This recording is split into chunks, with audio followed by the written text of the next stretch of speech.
So when I started teaching college, it wasn't after years of easing into it. It was just before the pandemic, and within months, we were thrown entirely online. A few years later, as classrooms were settling back into rhythm, generative AI arrived. Another jolt. So two major shifts happened in a short span, both forcing me to rethink the mechanics of teaching and learning. I'm Giorgio Lagna. At Santa Clara University, I teach genetics and human physiology, among other courses, and at Foothill College, I teach the full anatomy and physiology sequence. Teaching is really my third career. I started in biotech, then moved into academic research, and only later into the classroom. That background means I don't see myself as someone guarding traditions. I approach teaching the way I approached experiments. Find the right tools, design the process, test, refine. Whenever I design something new, I treat it like a research project. Define the problem clearly, choose the most effective tools, run small trials, and then adjust based on evidence.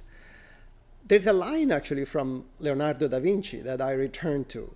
La sapienza è figliola dell'esperienza. Knowledge is the daughter of experience. That's the bar for my activities. Not just passing an exam, but changing how students approach a problem long after the course. AI was just the next tool to test. It doesn't replace the thinking, it frees space for it. It handles the repetitive parts so I can focus on coaching, pushing, and listening. In human physiology, case studies used to be one size fits all. One case, everyone works through the same path.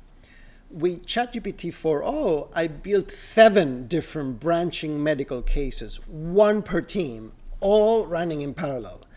The structure forces each group to make diagnostic decisions, see the consequences, and adapt.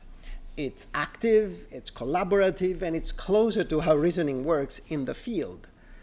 Students said it gave them a sense of agency. One told me it made her seriously consider medical school again after setting that idea aside. At Foothill, I built Footsie, an owl-themed Socratic study partner for anatomy and physiology. Last spring alone, students held over 100 sessions with it, some going 150 messages deep. Footsie doesn't hand over answers, it questions, prompts, and checks reasoning. The idea is to model expert thinking and then step back, allowing students to own that process. For some students, it was actually the first time that they felt confident reasoning through a problem without a person right there. In genetics at Santa Clara University, I redesigned the course around QUEST: question, uncover, explore, solve, and test. So we start with something unresolved, data, a pattern, a puzzle, before even touching any definitions. AIDA, my custom GPT, remembers each student's path, the last misconception they had, the last success they nailed. So AIDA is built to make that struggle productive, the kind that builds long-term skills instead of frustration. So, quick snapshot of how I build anything new. First, I define the learning gap in one sentence. What I am trying to achieve, what I want the students to get from this.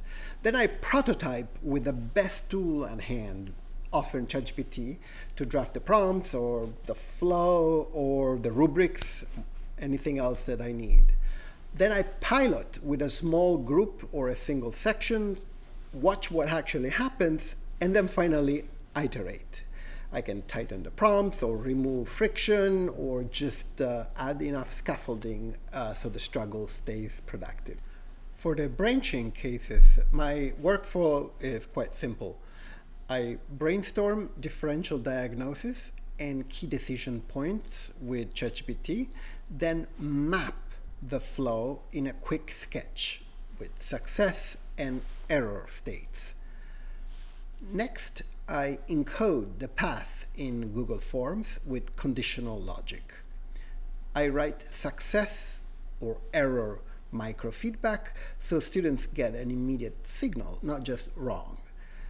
And finally, I pressure test it. I try to break my own flow with bad inputs or edge cases until it's stable for 7 teams in parallel. AIDA and FTSE are built like research instruments.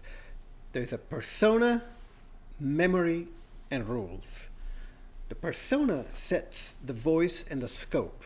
The memory tracks the name, last topic discussed, last misconception, last success by the student.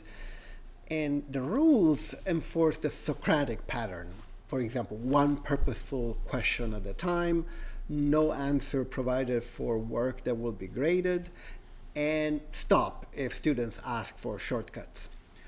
I then pilot the prompt, log breakdowns, for example, when hints are too cryptic or too generous. And finally, I tune the ladder of questions so students stay in that zone where effort turns into insight. After AIDA came in, my course evaluations improved on every measure, from feedback quality to use of class time. Concept inventory gains stayed high, even though I reduced the number of assignments. And AI tools for admin work cut my prep time in half or better, so I could put that energy back into design and mentoring. Students wrote about feeling prepared for the MCAT, about learning to reason like physicians. One even said, "Your class didn't just teach me the material, it changed how I think about my future." That's not the kind of feedback you get from a well-polished lecture. That comes from practice, interaction, and iteration. If you're curious about AI, don't overhaul everything at once. Pick one activity and build it out carefully. Keep AI in the co-pilot seat. I'm already looking ahead to GPT-5, building full learning apps and scaling assignments so they go beyond fact recall. I want students creating their own apps through vibe coding, essentially designing tools that both deepen their understanding and show what they can do. So 2 shocks in quick succession reshaped how I teach. But in the end, AI didn't subtract anything from my job as a teacher. On the contrary, it gave me more room to be the best teacher I can be. And if we approach the next change with the same mindset, it might be less about disruption and more about what we get to build together with our students.